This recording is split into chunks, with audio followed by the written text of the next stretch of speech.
Welcome back. Yes, sir. We back. It's episode 8 of season 2. What Of they what? don't want to hear. Yes, it is. I'm Yatta. I'm Reef Major, and today we're here with. We got Mo with us. Mo, hey. Shouts to Mo from Your Mental Matters podcast. Yes, for sure. It's crazy how this episode came about. Mo is actually my cousin. We reconnected at a family function, literally not too long ago, and now we here. You feel me? It's cool. This is amazing. It's gonna be a great episode. We got a nice black queen with us on the pod, so we can tap into the black woman's mind and get some insight. Essential. And help the whole community with this episode right here. As well, wait, did we mention that on top of that, she's also a therapist? Yes, she's also a Let's not therapist. forget that. So very Real life. very well rounded. Yeah. So the conversation will be good. Yeah. Tune It'll in. be a great conversation. One you don't want to miss. A lot of stuff you might not want to hear. Definitely. Yeah, bro. If you want to, give a brief synopsis of your journey or yourself, quick, fast. Couple words. For the people tuning in, what they could expect. Yeah, sure. So my name is Mo. Well, I go by Mo. My name is Monique. And yeah, I am a therapist full time. I have a podcast that I do part time, titled Your Mental Matters Podcast, as they shared. And yeah, I feel like mental health really is like my passion. Like it's my passion and my purpose. So like Wow. I've been kind of on this journey, like in the mental health field for a while. And yeah, I love talking about it. And I am taking new clients. So if anybody ever needed a therapist, Yeah. I am taking new clients. But yeah, that's really it. I'm excited to be here. Thank you guys for inviting me. Thanks you for for coming coming, out for for sure. sure. Of We're gonna course. have all her information in the bio at the end of this episode, so don't worry. Anybody that need some therapy, we gonna tap y'all in. You feel me? Yeah. But with all that being said, Yeah. something that's very important for us to talk about, I would say, is therapy. Yeah. And as important as therapy is, not everyone has access to it. So what advice would you give people who are definitely looking to talk to somebody, work through their emotions, but may not have the means to do so? It's a great question. Yeah, that's a great question. I think the advice that I would give is, well, there are a lot of resources out there, right? I think people just don't know about it. So I think, really kind of doing your research, asking around, I think could help you to, find resources that are cheaper, right? Because I think a lot of people, you could go through your insurance. For some people who have good insurance, but, in communities of color, that's not always a thing that people could, some people don't have insurance. Some people's insurance aren't that great, so they don't have access to good therapists. But I think, looking it up online, like cheaper resources for people looking for therapy. Yeah, I'll also like give you guys some resources so you could put it in like at the end. But there's a platform like BetterHelp. They offer cheaper therapy. They see clients on like a sliding scale, so that could be anywhere from like between $10 to like $30, right? Depending on what your budget is. That's but cool. but yeah, if you can't do therapy at all, I would recommend just picking someone, right, that's in your life that you trust, that you feel like you could talk to like honestly and transparently, and important. just letting them know what's going on. Like I don't believe in like keeping things bottled up, because that's how things get worse, right? And I so agree. so if you're able to just be transparent with at least one or two people in your life, let them know what's going on. I think that could be a big help too. I also think journaling is good. Sometimes if you don't have people in your life that you can actually talk to, Right. I would say just get in a journal and writing out your thoughts, writing out like what you've been carrying, what you've been going through. That's another way for you to release it and not be carrying it, Yeah. That's heavy. That's a great. I feel like that's very much great alternatives for people who may not be able to afford it. For me, may not be able to get in touch with a therapist because of their insurance, Yeah. their financial situation. The means. Also, like sometimes it's just hard to find a therapist. Yeah. Like regardless if you have the money, have the insurance, it's hard to find it. Yep. It's hard to find someone that you feel comfortable to Yeah. be transparent with. Right. Because most of the time I would say that people who haven't indulged into therapy at all, who may feel like they need therapy, may not feel comfortable opening up to the people that's around them. Yeah. Word. 9 times out of 10. They don't want to be judged. They don't want to be judged. So just with that being said, it will be harder for those type of people, which is I feel like is the heavier half. To find a therapist for real. Yeah. Like so what kind of advice would you give to the picky people? I would say the people who like nah. I can't see myself talking to this person as a therapist. Nah. Oh, my cousin. Nah. They gonna tell my mom. My mom, she don't get it. Yeah. So.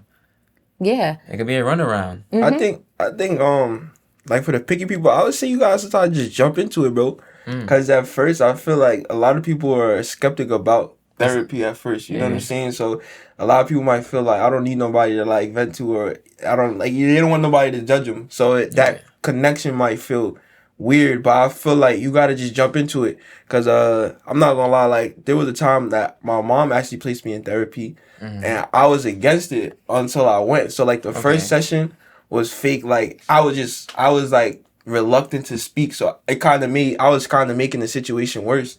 But then after I think I was probably for like an hour. By the end of the hour, I was actually jacking going back. Like I felt a little looser. I understood what was going on, and I was actually ready for the second session because I was actually ready to. I bet like the person is here to help me, not like judge me. So I would say for somebody that's picky, bro, you gotta just do it and just get through it. Cause at first you're gonna be tense. Like you're not gonna want to open up, but then as you get through it, like, oh, this shit not too bad. Yeah. At what point did you feel comfortable? Like at what point did you release that anxiety that you were carrying walking into When I realized, like, basically, like, I feel like sometimes, like, when I was walking to the session, I was mad at the therapist. You know what I'm saying? Because it's like, why are you here? Like, why are you trying to be in my business? But then it's like, when you go through the hour, as time progresses, you're saying more stuff. It's kind of just like, you know how sometimes it just takes a lot of energy to be angry or be mad? Yeah. Like, you realize, like, I'm fake just being difficult right now for no reason. Like, let me just open up and come, like, try to get what I really came here for and try to release and try to be loose. Cause I feel like sometimes a lot of people might need therapy because they're so tight and, like she said, bottled up. So there's a lot of shit you have bottled up. And then once you start releasing, you feel me, you start loosening the cap. You feel better. You feel more relieved. You could dive into it a little more. You could share a little more and be like, oh, shoot, let me get this thought out to see what it brings. So I feel like that's kind of what it is. Like through time, you just releasing. So the pressure is kind of going down and you just getting more comfortable. That's why it's like, it's the connection that you're really looking for. But you can't build that connection if you're not speaking. Yeah, you definitely can't. It's scary, guys. You may have to just jump straight into it. Got to. Like, yeah. Or like Mo said, if you're not gonna talk to a therapist, just find somebody who you can trust. Yeah. Or like open up to them. It could be something. You can even test the waters. Like tell them something that you know is not that serious to you. Yeah. Right. Just to see how they may respond to it. Just so you could have a more sense of trust with that person moving forward. It's like I bet I could trust you. Yeah, you're not gonna judge me. You're not gonna come down on me with this information I'm giving you right now. I think that's solid for sure. And I think that's the other thing too is like, it's a risk you're taking either way. You're gonna risk either your, emotional well-being by, not talking to somebody, or you'll risk, kind of jumping out there, going out of your comfort zone, for potentially better results. And the thing with a therapist too is that everything is confidential, right? Like, like you cannot divulge anybody, whoever the clients are that choosing it, you can't talk about their business. Right. In the session is when y'all talk about it. When you leave the session, is like it never happened. Exactly. So I think that's the difference, right? If you want to know, like, technically by New York State or wherever you live, if you're a practicing therapist, you have a law to abide by that you can't speak this person's business. So I think that if anything could maybe make someone feel a little bit more secure. Like the therapist can't do anything with the information. It's kind of sealed away. Unless it was a thing where like you wanted to harm yourself or somebody else, then that's when it's like, okay, we gotta talk about this, right? We gotta get some other people involved. But I think that's something else that people may not know. Like they may think, oh, this is somebody getting in my business, they're gonna know everything. But it's like, no, really, you tell me, and I like legally I can't say anything. Right. So yeah, I guess that does like add like some insurance or a security blanket for somebody that might be scared of like, yo, what if I like somebody close to you? You know, I feel like that's another reason why people don't speak as well. 'Cause I'm pretty sure there's a lot of people out here that had friends that thought they were friends, shared some information, and then y'all fell out, and then now your business is in the streets. So it's kind of like you don't want to put yourself in that situation here, but as Mo said, like if you're practicing that in specific states, you're like almost it's against the law to go ahead and share share what they heard inside that therapy meeting. So yeah, that could kind of push somebody in the right direction. Like, okay, maybe if they can't do that, I might go out there and do that. I encourage therapy. I think if you need somebody to speak to, bro, I think it's a good route. It's relieving. Getting some stuff off your chest is very relieving. So I'm for therapy. I recommend it. Yeah. I haven't started therapy myself, but I also recommend therapy and support it. Yeah, bro. I feel like it's soothing, bro. It's good to. I just know that it's good to not, like you said, bottle up whatever you're going through. Yeah. It's gonna come back and bite you in your ass eventually. Word. Exactly. Like, you're gonna have to handle, like if it's a real problem, you're gonna always have to handle it eventually because it's real. Yeah. Yeah, it'll keep coming up. It'll keep coming until you face it. Mm-hmm. That's what you gotta do with all your traumas. You gotta face them. If you try to act like they don't exist, like I said, like Reef said, you're gonna keep coming back at the worst times too. And you're gonna be like, yo, why I keep going through this? Why I keep going through this? It's because you're not facing your traumas, or you're not facing what's causing that problem to arise every time. So you gotta face that shit in the face and be like, yo, stop playing. Because a lot of the bad things that happen in your life is not because of like a direct correlation of what just happened. It might be something that's like stemming from something else. Like it might be a pattern, a specific pattern. Like that you keeps might, happening. exactly. Like you might not be able to keep a friend because of something that happened to you before that you may not be able to like know how to really like put a name to it. You don't know how to go around that corner smooth enough because it's funny. Like your brain starts to heal the body once it knows what's going on. So like you don't know what's going on. Yeah, I'm saying that ignorance is not bliss. That ignorance is very chaotic. Yeah, for sure. So I recommend therapy too.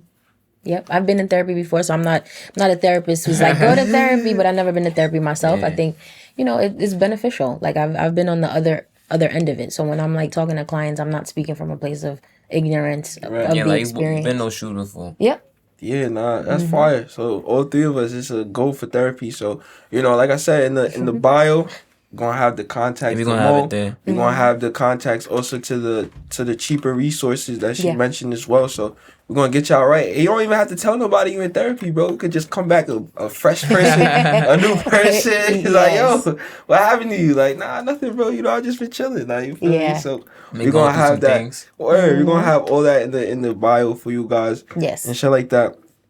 Now moving along, you feel me? Like babies, stuff like that. Like it's a trend right now.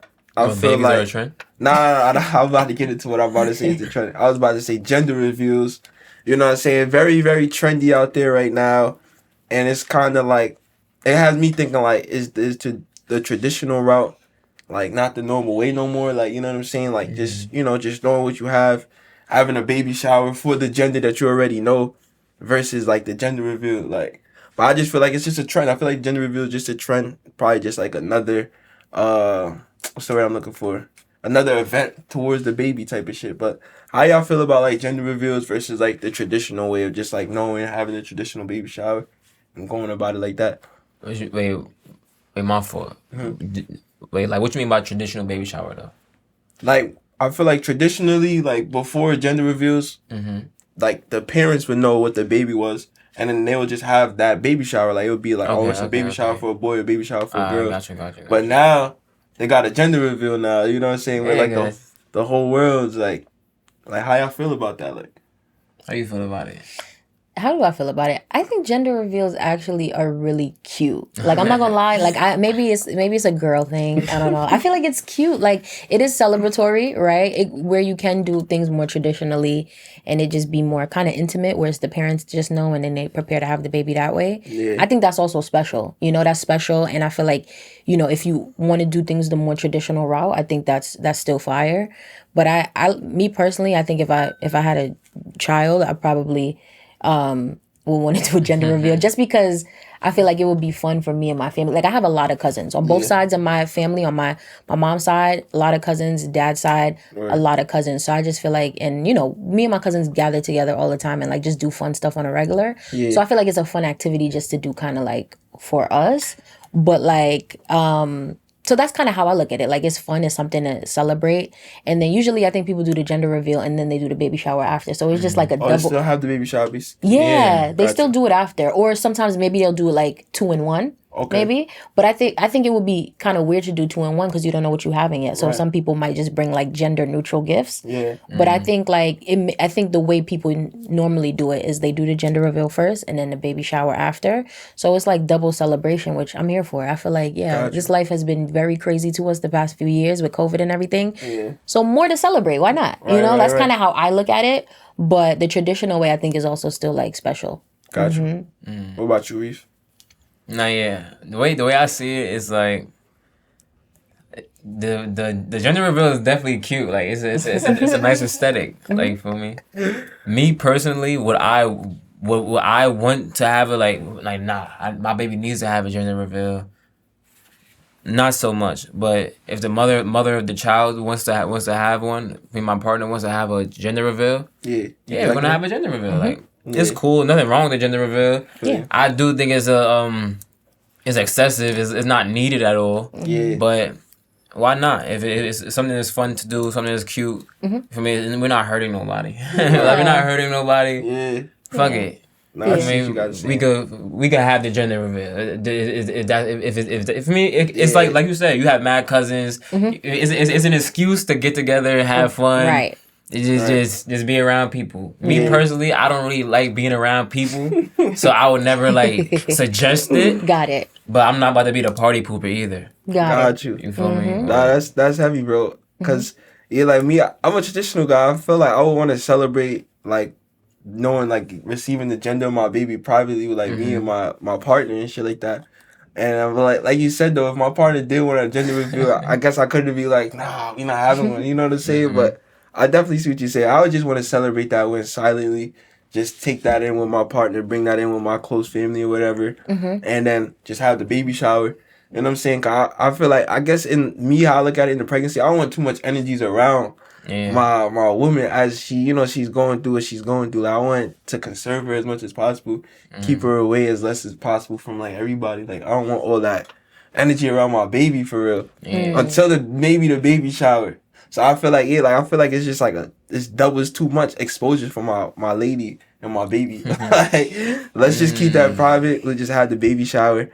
You feel me? But that's just me looking at it. But that's why I was saying it's good to have like conversation. 'Cause I never looked at it like that. Like it's just an ultimate activity. And like you said, like it's been hard like the last couple of years. So why not something else just to celebrate and get everybody together and big up ourselves and shit like that. So that's cool, bro. That's a good point too. I think, you know, I think energy is big. So I feel like with that type of thing too, it got to be people who are like your real rights around you. Like I would hope, right? Like it's not just randoms in the spot. You know, it's just a little crazy. But Adam's got to be verified first. Yeah, but you know, I've heard too that like some people shy away from gender reveals, especially now because of like just where we are with like gender fluidity and like sexuality and stuff. People feel like maybe it's a little bit like insensitive or maybe like not looking at things more holistically, like because like you can have, you know, like biologically, you know, your child can be born a certain way, but then later on down the line they can be something completely different. And so I think I've heard conversations like that around gender reveals and there being some like pushback and resistance against that, which I think that's actually a really interesting and good point, because really you never know. You never know. That is a very interesting and good point. And to chime in on that, I would say like life is a journey. So life is a journey. Word. Where you start now, where you finish? Huh? Where you start now, where you finish? Exactly. So it's like, I wouldn't say it's necessarily insensitive. It would be insensitive if 5 years later the parent is saying like, no, at the gender reveal, I revealed you as a boy, so now Word. you can't be Jessica. Yeah. I feel like that's that would be insensitive. Yeah. But for as a parent Word. who's just incubated this child, Yeah. you have I feel like you have very Yeah. much so say to have a gender reveal based off of the biology of the fetus that you literally just incubated. Right. Like, you know what I'm Right. saying? It's a Speak fetus. It's and not think. even a.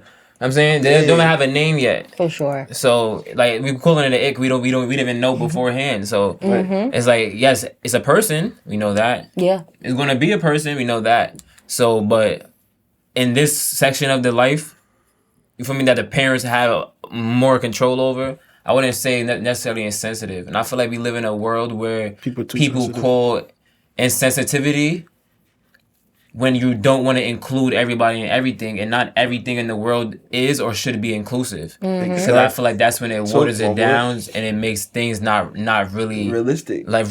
So it's like Yeah. then it makes everything not special. So it's like if I have an art piece and I made my and while I'm creating my art piece, I'm thinking to myself, okay, let me make this so that it doesn't offend anyone and that anyone who walks past it will like it. Yeah. That would not That's be art. impossible. Right. It would not be art. Yeah. Because for it to be art, some people have to love it. Some people have to hate it. Yeah. You have to have a feeling towards it. If you can see something that's just generic, like plain, like not even generic, they plain like.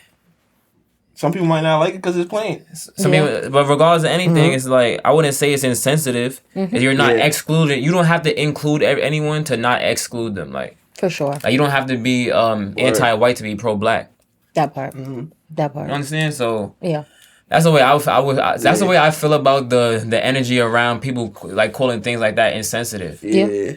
Nah, I agree, bro. I feel like that insensitive word is thrown around a lot, and it's kind of like you just said though, like you can't just because I can't include everybody doesn't mean I'm excluding you. Yeah, like maybe this is just not for you, and that's okay. That's perfectly fine. Not everything's okay. Like so, like sometimes I be watching a podcast like. And some of the things I be saying right now, as I'm saying this, someone's not gonna like it. Someone's gonna agree with it, and someone's gonna be like, let me think about that. So regardless of anything, it's not for whoever it's not for. Yeah. I'm not saying anything disrespectful. I'm not saying anything to like put anyone down. Right. But at the same time, it's like it's not gonna be the exact thoughts of anyone else. Yeah. It's That's kind of okay. like, it's like one of my favorite laws called the law of polarity. It's basically there's a left, there's a right, there's a up, there's a down. You feel what I'm saying? There's a right, there's a wrong. There's a yes, there's a no. Law of polarity, you feel what I'm saying? Like I said, nothing's gonna be perfect. Like if somebody was to draw a piece that they want everybody to love, it's impossible. Like everybody is not always gonna agree on everything. It's almost impossible. Impossible task. Yeah. Word. For sure. So I feel like talking about impossible tasks and shit like that, I feel like sometimes my son Usher be doing the impossible game. I feel like Usher be outside ushering too much, like he going too crazy. So now that we have a female on the show, I want to touch upon that Kiki and Usher situation again. You feel what I'm saying? And this time from my standpoint, like all right, Kiki's baby father, he quote unquote was mad about what she was wearing, but I feel like it had nothing to do with what she was wearing. I think it was really about Usher, just ushering. You feel what I'm saying? But I want to throw it over to Mo.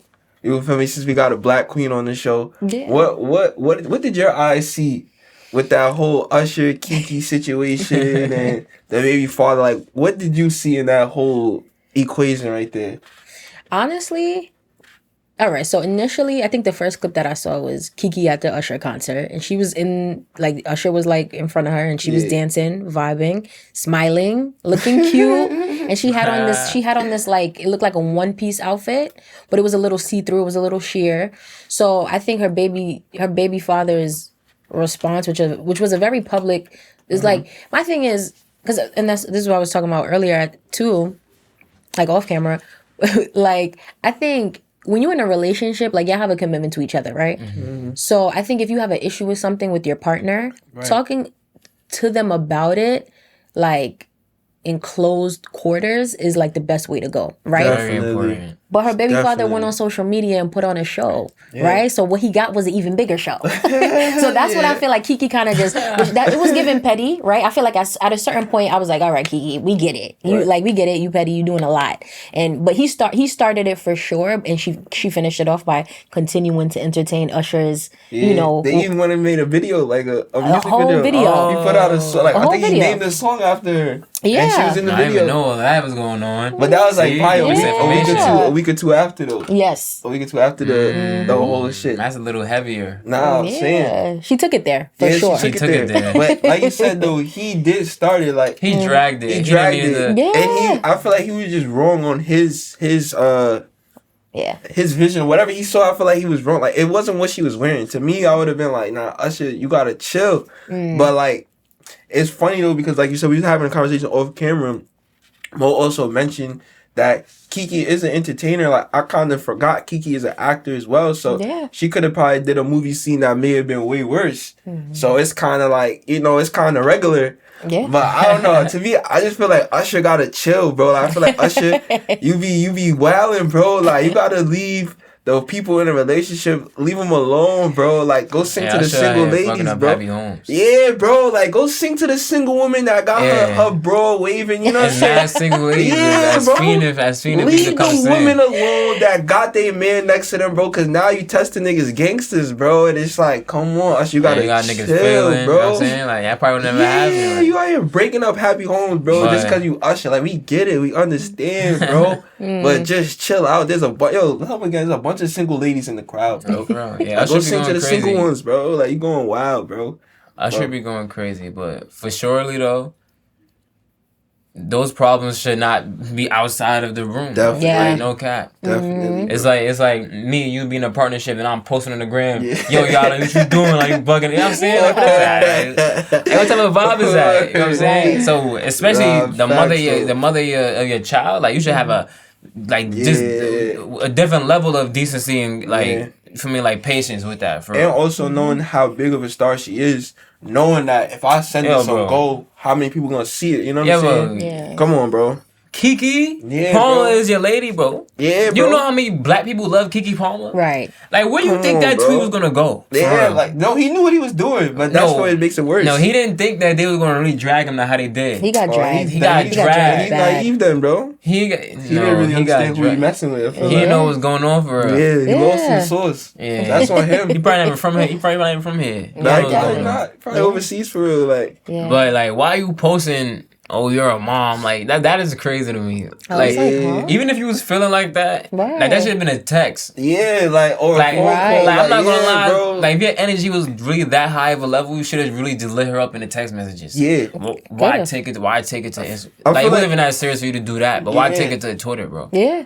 It literally wouldn't have been this big if he didn't tweet. Exactly. Like if he just handled this at home, this shit would have been. It would have been what it was. Like just Usher and Kiki dancing. It would have probably been a happier moment. Mm-hmm. And like no cap, but he went crazy. And like I said, I don't even think it was nothing wrong with what she wore. I just feel like it was just the theatrics on the stage for me. Like, bro, you wildin', bro. And it's like I said, it's just ushering, but it's like Usher, chill, bro.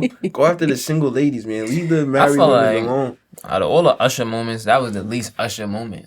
Yeah, I don't What feel you like mean? it was a lot because Usher has done Nothing some really wild happened, like- things on stage, and I don't feel like that was a lot. Well, that's what I'm saying. Like what really? Like It's what the did they Usher really power. do? Nah, he was singing a little too passionate. Like if that was my lady, I would have fucked away. Like Usher, chill out, bro. Like I understand. That bro. should have been a tweet. If anything, you can be tweeting shit. That's what I'm saying. Like I feel like his focus was wrong, bro. Like Like, you should have tweeted like, "Yo, Usher, you gotta chill." Like, yeah, if anything. that would have been different. Exactly. And that nigga would have been like, "Nah, yeah, we're like they would have had his back." That's what I'm Listen, saying. Twitter would've had Yeah, his bro. back. They're like, nah, yeah, it's Usher not do be about what she wildin'. was wearing. It's about the theatrics on stage. You gotta just be like, yo, Usher, chill out, bro. I'm pretty Like, sure Black Twitter would have definitely been like, "Nah, yeah, Usher be going crazy." Yeah, Usher would have been on the other side if he had came a little, cause niggas would have supported that, cause like. Usher wasn't even in the equation, and once he said what he said, because Right. now they didn't even think about Usher. They think Yeah. about you going You crazy talking on about what she Kiki. wore, bro? That's not even. That don't even matter, bro. Yeah. Like Yeah. what? Yeah, because Like, how Usher is getting paid to do a job at the end of the day. You gotta remember that. That's like telling somebody, don't do your job as good. You know what I'm saying? Don't do your job as good because I don't want to feel away about what you're doing. And I mean, granted, I'm pretty sure it seemed like Kiki and Usher probably already had a rapport prior to that. Right. You get what I'm saying? They probably know each other. In the industry, they're cool. You get what I'm saying? So I feel like to say like old friends don't catching do up your again. job is crazy because, and I guess for you guys, if it was flipped, like is there any like woman celebrity crush, right? That like you feel like if they came near you, you would be like Coily Ray. Coily Ray. So that's what I'm saying. Like They I ain't feel catching like me on camera. Bro, I'm saying, all right, cool. I'm glad you brought that up. That's I'm embarrassing. glad you brought that Regardless, it's up. embarrassing. Right, Like, right. you scrolling on the gram.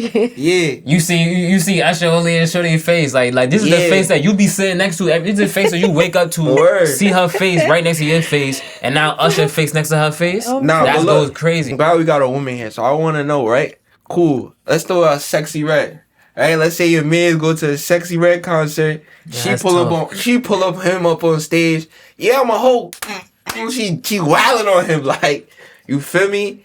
Is who's gonna get the flack back? Is that gonna be on Sexy Red? Is that gonna be on your man? Like, you know what I'm saying? Because to me, that's kind of like what it is. Usher pulling your wife or your girl on stage, really passionately singing to her, shit like that. Like, And he got Hoochie Daddy shorts on. you know what I'm saying? And he Usher at the end of the day. And then, like I said, you got a man, Sexy Red out here. I ain't gonna lie, she putting on for the ratchet. She call your mans up on the stage. She twerking on him. All that. Yeah, I'm a hoe, man. Like going crazy on the stage. Yikes. So for a lady now, how are you looking at your man? Like, are you looking at your man like, oh nah, that's just part of Sexy Red's performance, or are you looking at it like, nah, my man did too much? I shouldn't do all that though. But it's part of it. You feel me? I'm just taking it there. Yeah, I mean, for me, I feel like I probably would let him rock because it's a concert. The person is doing their job. I'll probably go look at it like, where? That's how I might make a joke about it. I feel like I'm a pretty laid back person. I like to joke, Kiki, but just know when it's my turn and I go to a concert, I'm doing it like it's my B-day. See, that's what I said. If I was Kiki man, I'd be at Janet Jackson next concert. That's what I'm saying. Crazy, I'm doing it like it's my B-day on mine, and you better be as chill as I am about seeing this. That's what I'm saying. Equal. We get a little I pass. see the movie. That's a little tip Nah, for top. respectfully though, like if you're gonna be acting like this at the concert, I'm going to Janet Jackson concert. And you know how Janet Jackson gives out her concerts. Listen. Okay. Yeah. So like you guys are allowing that space in your relationship where it's like, yeah, we go to a concert and you get the chance to be on stage. You better live your moment. I feel like that's when it comes with the trust though. Yes. 'Cause, like exactly. if you know your man not gonna do nothing, that's when you can really key like. You had Sexy Red, there's when you right. That's cute. Exactly. Wait till I go to Chris Brown concert. Right. That's it. You feel me? Like, I mean, hey, bro. It's fair. Oh, I feel like it's man. fair. It's fair. That Fair is fair. So I bet I could dig that. I could jack that, bro. I still don't think Kiki really did nothing crazy. She didn't do anything. I feel like the craziest part was him really saying that on Twitter. He made it big. He made it a Yeah. big situation that Like- it didn't have to be. Maybe we wouldn't be judging it on this if he didn't say nothing. Maybe, like you said, it would have just been a regular Usher Yeah, bro. moment. Because certain Usher niggas concert. don't like they show you dressing a certain way, bro. Even if you don't, he one of them type of niggas. Like, text her that, bro. Why you literally making that in public? Word. Why you embarrassing her, basically? Right. Like, why you making her look more like a hoe now? Like, Right. Even Nah, like word. when she was even, you know what I'm saying? Even if you Yeah, felt like bro. that, why you made it look like that to the world? Like, Exactly. Word to bro. Just because you was hurt. just because you hurt, it was like keep Yeah. that, bro, between At home. you and her. Like, that's your feelings. Yeah, bro. Yeah. keep that between you and her. Like, yo, Word. you made me feel like you doing this, that, and the third about dressing like At that. home, word. Cause I ain't gonna lie, that's one of my biggest pet peeves. Like being in a relationship, I can't stand being in a relationship with a girl or a woman that they gotta run the social media for everything. You know what I'm saying? Like even if it's not like, oh, they didn't tag me or mention my name, but like they on the gram just subtweeting or just making posts similar to the exact situation we going through that day or 2 days ago. It's like, bro, just grow up. Like, you know what I'm saying? Keep our business off the gram. Like the gram should never know that your home is not happy in that very moment. You know what I'm saying? Like you said, it goes back to like the agreement with your partner.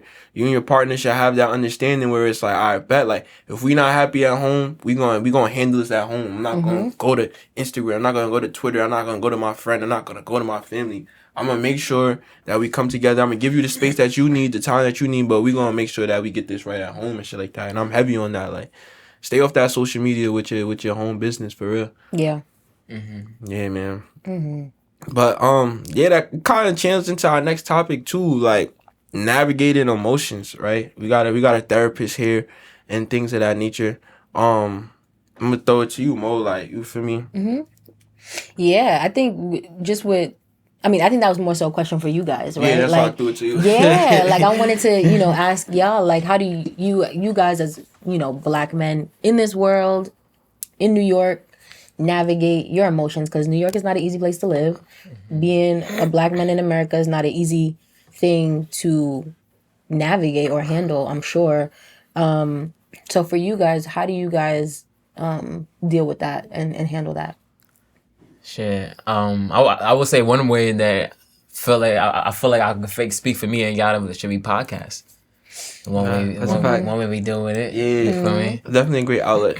Like no cap, me and Yatta have a lot of conversations with each other about things that we just going through life. So like Yatta's a person I could say that like I got something that's on my mind right now. You feel me? Like let me get another perspective and like let me talk to bro. You feel me? Let me call up bro and have a conversation with me. See what he think about it type shit. Yeah. For me, take what he brought, bring it back to me to my space. Yeah.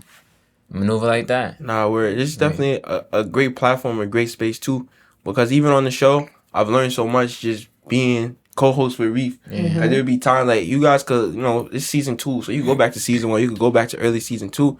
I'd have real life realizations in the middle of a conversation just because of a thought that he said. And it's like, it's Vice like versa. after the pod, me and Reef, we be feeling refreshed. I'm not gonna lie. So this is definitely a good way.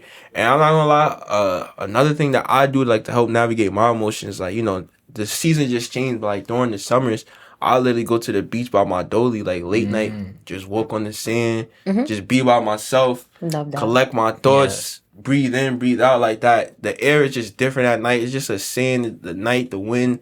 It's just good vibes, just being by myself here, just collecting my thoughts, talking to God, listening to myself, letting thoughts come to me and just taking in the moment. Cause I really like, sometimes for me, self-care is just distancing myself or just escaping away, from everything else, everybody else, and just being by myself and cheering myself up, reflecting on myself. Cause it's, like, as a young Black man as well, I have my hands in a lot of different things, so I feel like sometimes people don't necessarily understand the rigors of my day. Like, I'll go through a lot day to day that the average person won't really experience, but it's on me to deal with that. Like, you know what I'm saying? I don't want to be regular. I don't want to be average. So I have to accept the stuff that I put on my plate. Yeah. But I can't go around every day telling somebody like how hard my plate is or how full my plate is, because then it's like, nigga, you don't deserve that plate if you gotta go tell everybody every day like how hard it is. So it's just some shit that you gotta just figure out yourself. And like I said, like that would be a way I go and decompress, like a nice little late night walk on the beach, just me and my dolly, thoughts, stuff like that. No, yeah, I feel that, bro, because a lot of the times, also me too, is like, as well as you, like, I be busy damn near the whole day. Word, bro. It's like, people don't get it, like. So it's like, so you really don't get it. I can understand how it is when your mind is literally on overdrive. And you literally don't know what you're thinking about. Like, a lot of times, bro, I don't know what I'm thinking.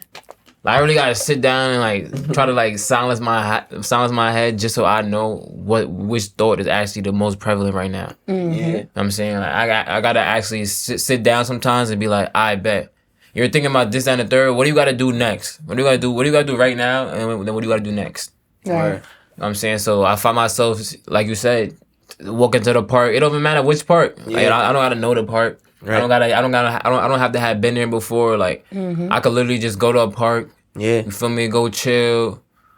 Might read a book or just literally just sit there. Like, bro. Like look at the squirrels. Like, look at people. Like, it's just look at nature. Cause like even seeing that, I feel like it slows life down for you, and it really like helps you like really see what's going on for real. Cause a lot of times we living in this reality that's created for us, like work life, school life.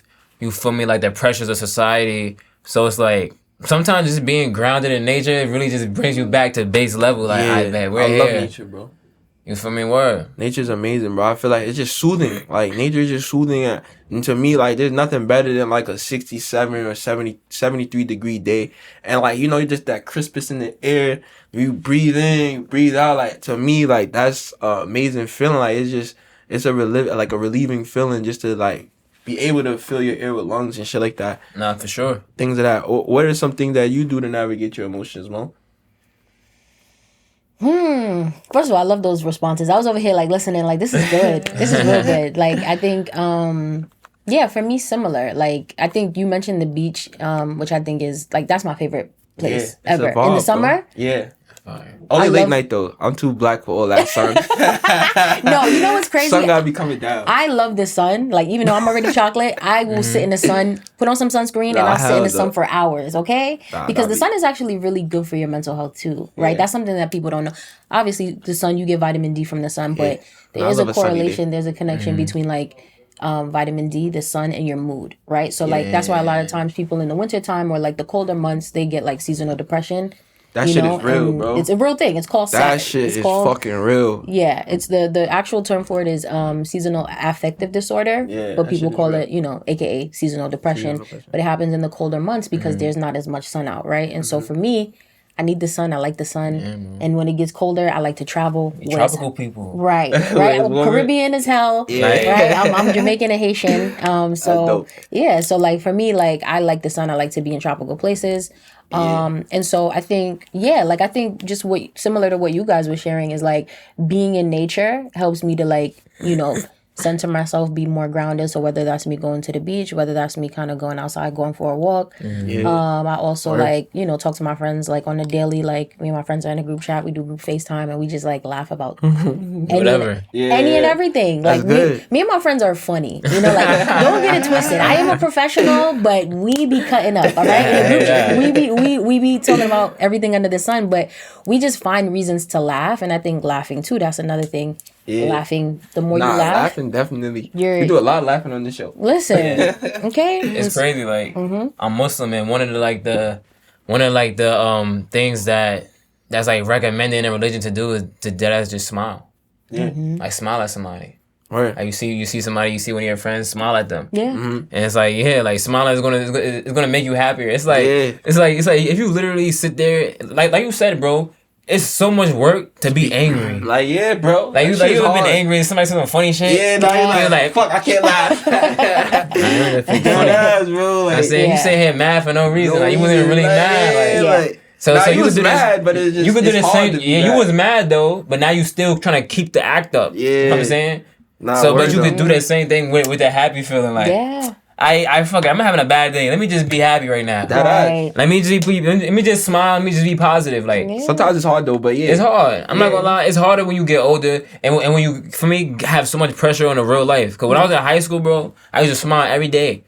The world was crashing around me, burning. I was smiling, but it's different though. Like you feel different. Like you guys been in college. Going through bad shit in college is way different than going through bad shit outside of college. Yeah. College is so stressful. It's almost like it's not really happening. Yeah, like what do you think? Wait, it's not really happening in college or outside I feel like in college, like going through bad, I feel like going through bad shit. Like, hit different in college for some reason. It hit different, but it's almost like, I don't know. You could still laugh though. Like ain't shit funny no more. Like when shit going bad, it's as an adult, it's not like, funny no more. In college, like some shit could be going bad. You can see your man's in the hallway like, it's dumb nigga. Like you start laughing, like it's just some funny shit. You go to the cafeteria and still have a good day. Like you still gonna go back to your room and then you gonna see that text from your mom like damn. But you can still laugh about it in the moment. Yeah. As an adult, it's almost like you carry that throughout your whole week now. Like I gotta do this. Nah, I know what you mean. I think another way I navigate my emotions too. Kind of goes back to like what we were talking about earlier. Mo was saying like, you know, if you can't really have the means to get to therapy, you know, find people that you trust in your friend group. I want to shout out Mondo and I want to shout out Moni. Those are two like outlets that I know I have for sure. Like if it get too crazy and I need to speak to somebody, like I gotta get this thought out or I gotta get this idea out, I could always call Moni. I could always call Mondo. So I would say like, yeah, you definitely need those people that you guys invest into each other. It's not just a one-sided investment that, you know, they feel the same comfort that they can come to you and your phone line is available for them in any type of situation, in any way it happens in the same way. So I think like, yeah, you got to make investment in people around you so that you guys can have each other, vice versa. Because also too, navigating your emotions is also being aware of people's emotions around you. So like, you know, if you know somebody or you're close to somebody, you can tell when they're bothered. Like you can tell when emotionally they're not on the same cue. You know what I'm saying? They usually out of 100, they're probably always on 87 to 93. You could tell when they're at 72, 67. And it's like, nah, you got to have that emotional awareness to get it out of them. Like, yo, bro, you sure you good, bro? Like, You gotta know your personality. yeah, like you look a little blue today, bro. And then boom, that's where cool. Since they could understand that you genuinely care for them and you could genuinely see that they're not right, that's when they're gonna come find you. And like I said, it gotta be vice versa. So yeah, having those outlets that you know for sure, like I bet I could do this, I could let this out, they could let that out, is important. That's another thing that helped me, like, you know, navigate my emotions, keep me in check, keep my mind clear, shit like that. Sure. Love that. That was good. Like, I think that's a fact. Emotional awareness, that falls under emotional intelligence. Like, just being able to be aware of other people's, like, when someone's off, right? And I think that helps a lot. Like, I know it's, you know, what's today? Today's Sunday. October 1st. Yeah. So September is Suicide Prevention Month, Suicide Awareness Month. Suicide has gone up a lot, right? And I think a lot of times if you could tell somebody's off, sometimes just asking them, like, is everything okay? Right. Could save a life. Like, I think people really take that for granted. Like, sometimes people do not talk, right? They go through so many things and they don't talk.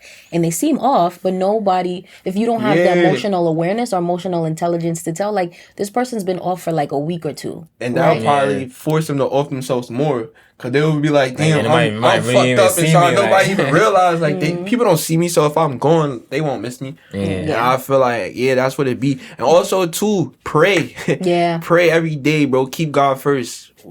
Whoever God you believe in, keep God first and pray. I feel like that's something that also just keeps me in check, keeps me grounded, knowing that, you know, bro, every day we wake up is really a blessing. You know what I'm saying? Some people, they not seeing the sun that's outside right now. You know what I'm saying? Some people didn't wake up. Pray every day and just be thankful, man, and keep God first. And that also keep you out your way, because worry is not a God-like feeling. So if you're worrying a lot, you're anxious a lot, you're not connected with God enough. You need to go connect with God and pray and keep your faith first. Yeah, man. The reason why people without any type of faith like tend to like go through a lot of turmoil is because like it's nobody above you. Like you don't have anything that you're holding yourself to or to look forward to. So it's like you have nothing in front of you. Anything behind you is gonna feel bad. Like for real. Anything in front of you is gonna look scary. Damn. Because you don't have anything bigger than you that you're holding higher than yourself. Boss. So it's like even if it's like too, right? If you a man, it's like, yo, I want a shorty that's gonna submit. How you gonna have a woman that's gonna submit to you if you don't submit to shit? Exactly. What is she submitting to? Exactly. I'm saying There's you no just out order. here willy nilly. There's no order. Like there's no, like you said, like Willy nilly. shit crazy. Call that nigga Willy for real. But yeah, man. Navigate those emotions, bro. It's key to life. You have anything else you want to touch upon that topic? No, I think that was great what you shared. I think and sometimes people have a hard time with like kind of like being able to like, I guess, put a name to what the emotion is that they're feeling, like get in tune with their emotions. And I think sometimes, going back to something I mentioned earlier too, is like journaling, right? I think sometimes journaling can help just to give you more clarity to understand what you're actually feeling for real. Like sometimes people, I think something that Reef shared too was like sometimes he don't even know what he's thinking or feeling. Like it's a lot. So sometimes I think journaling can help with that too. Like just write it down. That'll help to organize the thoughts, give you more clarity, declutter your mind. Sometimes writing it down could help. Put it on paper, and then you can actually put some words together to figure out, okay, this is what I'm feeling angry. And then you get to explore like, okay, well, why am I feeling angry? What happened that made me angry? And then you go back there and then say, okay, well, how can I navigate this situation, make it better? You know? So I think like just being patient with yourself, slowing down, journaling a little bit can help with like emotions and like thoughts. Yeah. So that's powerful. I agree. I feel like even like sometimes just simply saying journaling, I feel like some people might feel like they don't necessarily know how to journal. So like I do journal time to time. I'm actually becoming a little more consistent with it. But like sometimes, like to me, like a journaling session could literally consist of like I could think of like one powerful thought. Like it'd be like a powerful thought I just thought of. I'll literally write it all the way down my page. So I'll write it. What if there's 30 lines on the paper? I'll write the same thing 30 times just because I really felt like that line was so powerful and like that's what stuck with me. So it little stuff like that. Like you could just write down random thoughts, write down whatever you're going through throughout the day. Like literally write down how you're feeling, and just allow yourself to be present in that moment. You know, like I feel like sometimes people might do things that's new, and they psych themselves out. You know what I'm saying? While they're in the middle of doing it, I shouldn't be doing this, or this is dumb. Like, why am I even doing this? Like, you know, they started already, but now their minds, this is new, and they're helping themselves. They kind of trick themselves out. Like, I shouldn't even be doing this. This is dumb. Like, this is a waste of time. Like, this don't even make no sense. But nah, finish through, follow through, and get through it, man. Agreed. Yeah. So cool. Like, navigating our emotions and stuff like that. I think something that I've kind of just noticed and kind of just realized just in life is that I feel like we need more communication within the community and specifically within our families. I feel like if we were to communicate with our families a lot more, right, we could create and build a lot. It's simply just to like go like this. Like me and Mo, we're cousins, right? I haven't seen Mo in probably like 10 to almost 15 years until recently. We were at a family function. So everybody knows how it goes with cousins that you have. Like, you know, every time y'all see each other, like once every 4, 5, 6, 7 years or whatever, y'all always have those conversations like, yeah, cuzzo, like we gonna link up, we gonna chop it up, we gonna link up, we gonna do this, we gonna do that. And then next thing you know, y'all don't see each other for another 4 or 5 years. So I just came to realization that like within those 4 to 5 years, if you were to literally just reach out and give a family member a phone call, maybe 4 to 5 times in those 4 to 5 year gaps, you guys are probably less than that 4 to 5 year gap that you guys didn't see each other. I feel like too many times we might miss somebody and we have their contact, we have their phone number, but we won't call them. We'll just be like, I'm going to just see him when I see him, or I'm going to see him soon. And like I said, soon could turn into a year, 2 years. And like, the next thing you know, y'all just saying the same thing the next time. So I feel like, yo, if we were to come together as a people, like, in our family, bro, there's probably so many resources in our families, bro, that if we really just sat down and had a conversation and understood what somebody in your family had going on, y'all probably needed each other. Like, you know what I'm saying? Like so I was talking to Mo, she got a podcast, I got a podcast. I'm like, yo, like, that's crazy. Like, we got to set that up. Like, we got to do it. And, like, just off of that conversation and actually catching up with each other, look, like, you know what I'm saying? We have our podcast episode right now and stuff like that. And who knows what could build from this relationship, you know what I'm saying? So, yeah, bro, like, talk about that. Like, how you guys feel about that? I feel like, yeah, there's so many gems in our family, bro, that if we really just sat down, reached out, had a conversation and strengthened the relationship, something could build. Yeah, I feel like that's what I want to ask you. Like, do you feel like every piece of the family, like, are there any people that doesn't warrant you reaching out? Like, are you supposed to reach out to people just because they're family? Nah, I wouldn't say just because they're family. It's like, bro, it's like family members that y'all haven't seen each other in years, but when y'all link up at the family function, it's like, yo, yeah, the ones you actually it's like, yo, you genuinely miss someone. Okay, not the ones that you know is like really like. Nah. I'm not talking about every single family member, bro. I'm talking about the usually. You talking about the ones that you know is always love. Yeah, like you guys don't talk. Even the uncles that you might see, your aunts, like you know, like every time y'all see each other, y'all just sit to the side. Y'all having a good 10 to 15 minute conversation. Y'all laughing. You feel what I'm saying? Y'all got your own little inside jokes and shit like that. Those are the people that you should probably call 2-3 weeks later. Like, yo, what's up, cuz? Like, yo, what you on? And just have a conversation. And then next thing you know, y'all probably talking about shit that y'all go through on a daily. Like, yo, something could have happened at the person's job that day that sparked the conversation and sparked the idea to now y'all working on something a week later and shit like that, bro. So like, yeah, that's how I feel, man. Is a lot, yeah, like I'm talking about those family members that when y'all see each other, you be hyped. You know, like when you see somebody and you see him, you can't believe you see him, you start laughing before you actually dap him or hug him, like, nah, this nigga, like one of those cousins and shit like that, bro. So it's like, yeah, like I feel like if niggas was to connect, that would really push the culture forward as well, because it'll just strengthen your personal family, and then it'll just strengthen the community, bro. Yeah, I feel like to strengthen the community, like it would definitely have to start within first. Right. For me, your own households 1st, Mm-hmm. and then like for me, extended family and so on so forth. Word. Yeah, that's a fact. I feel like communication definitely ties into that heavy. It's crazy. I was talking to my little brother yesterday. You feel me? And I was saying like I don't ever want to feel like if I die, my mom's gonna be alone. You know what I'm saying? Like I should like for me, you shouldn't feel like that about any of your family members. Mm-hmm. Like I feel like the communication should be decent enough to where the family can feel like an operation. Right. So it's like you don't. So it's like Right. no one has to lean on this one person. Like even though everyone has that family member who may be looked at as the strongest, maybe looked at as like the rock, is this that and the third. Yeah. It should never be their responsibility, or they should never feel like that responsibility is solely on them to the point where they can't share it. Right. You know what I'm saying? Yeah, bro. And that happens definitely with lack of communication. So Exactly. it's like even if we part of the same family, so we're in the same team. Even if you're willing to help and we don't talk, you know what I'm saying? I might have something that could be better, good for both of us. But since we didn't communicate that, it's like it'll never happen. That's really my point. That's really my point. Like, bro, you could go to a family function and you could have like 50 to 100 people in the function. Literally, bro, 67 of the people in there has something that could benefit your life or add value to your life, bro. But like, cause like, boom, like, not even that, you guys could connect to the like. It's like it's math, bro. Word. So word. It's like, cause like even like, bro, you like everybody knows a family member just as their family member.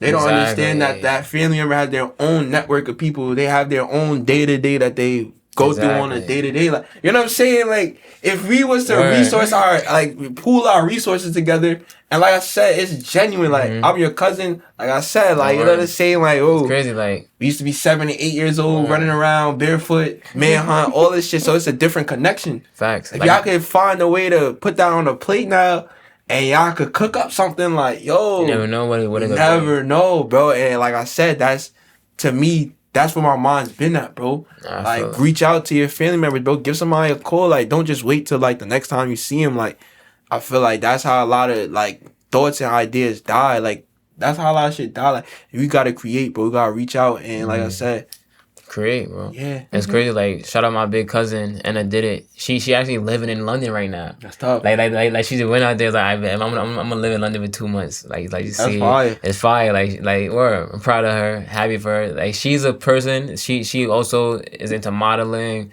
Like, That's dope, bro. mad different things. Yeah. I'm driving home one day. I watched her story. Like, she's out with her friends. Yeah. They all just came from like some photo shoot vibes the whole day. I'm like, yo, what's the word? Where y'all at? Like, let me come interview y'all. Like, Yeah. for me, just pulled up, did like a whole little quick pop-up interview just by me driving home and yes, and responding to my cousin's story. Literally. Shit like that, bro. Literally, just responding to my cousin's story. Like, yo, what you doing? Like, where you at? Word. I'm in Brooklyn. Where I'm literally going in right now. Like, 5 minutes away from you. And that's what I'm saying, bro. It's just magic. Like, everybody got magic in the somebody I already knew. Somebody who I don't gotta like try to build a connection with. Exactly. That's what that's exactly what I'm getting at as well. Yeah, so it's like yeah, not like you guys like we're not just all rip bad. I'm gonna fuck with you cause you my cousin. Yeah. But it's like we got something to base it off of. So Right. pit above us again, you know what I'm saying? We don't got nothing to pit above you, like Yeah. Get ugly. Get ugly. Word. Yeah. No, that makes a lot of sense. I agree. I think I don't know. I think I'm like, it's so interesting because I feel like when I was younger, maybe I cherished family more. I feel like as I've gotten older, I'm not as family oriented as I once was. So I'm very much so like independent, just moving kind of like at the beat of my own drum, and like whoever comes along when I ride comes along when I ride. Yeah. But I feel like there is something to say about like, you know, just reconnecting with family who like you've always had good rapport with, right? I do think like, like I think family is like legacy, right? Like I think that's something that I've been hearing a lot. That word legacy been popping up a lot lately for me. And I think, because like I think like family is like, I don't know. I think because I feel like my family, I just kind of is a bit dysfunctional, right? Like as far as like talking about my immediate family, like I was raised by a single mom. My father wasn't in the picture at all. He's still alive. He's still in Queens. Like I see him from time to time, but we've never had like a real relationship. Yeah. So for me, that I think is where my view of family kind of got broken. Okay. So I think like it's like, though I see the importance of it, right? Because I have friends who come from more stable households who have both parents in the picture, and it's great. And that's the other thing too. Just because you have both parents in the picture doesn't mean it'll be better. Yeah, I could have had both parents in the picture, and it could have been, it could have been terrible, so I think I came from a loving household with my mom. My mom was super loving. We're like besties. We have a close relationship, and I have an older brother. So me and my older brother, it was us growing up in my immediate household, right? With my grandmother, rest in peace, who passed away in January of this year. So I think for me, like when I think about family, it is a little different now, but I do think I still see the importance and the value of it, and like reconnecting and really like fostering like genuine relationships. To me, that's the most important part. Genuine. Like, because you could have relatives, you could have family, but do they act like family, right? Like, are you guys close? Do they look out for you? Do they show up for you? Because I think that really, to me, is what family is. Like, I have friends who show up for me in ways that my family doesn't. Like certain, like extended family I'm talking about. Like certain parts of my family wouldn't or don't. So I think that's where, like, I guess people's definition of family, I think, can vary.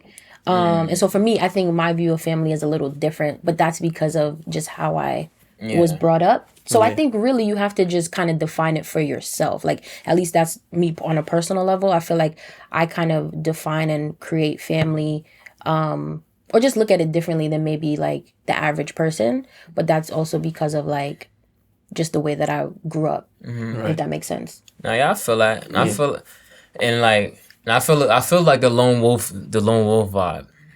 But I feel like what I'm starting to realize more is that me being a lone wolf is not because not because I wanted to be a lone wolf necessarily. Right. But it's more so a defense mechanism. So it's like, once you're disappointed so many times by your family, so it's the word that you're attaching it to, and it's attached to the feeling now. So it's like, bet.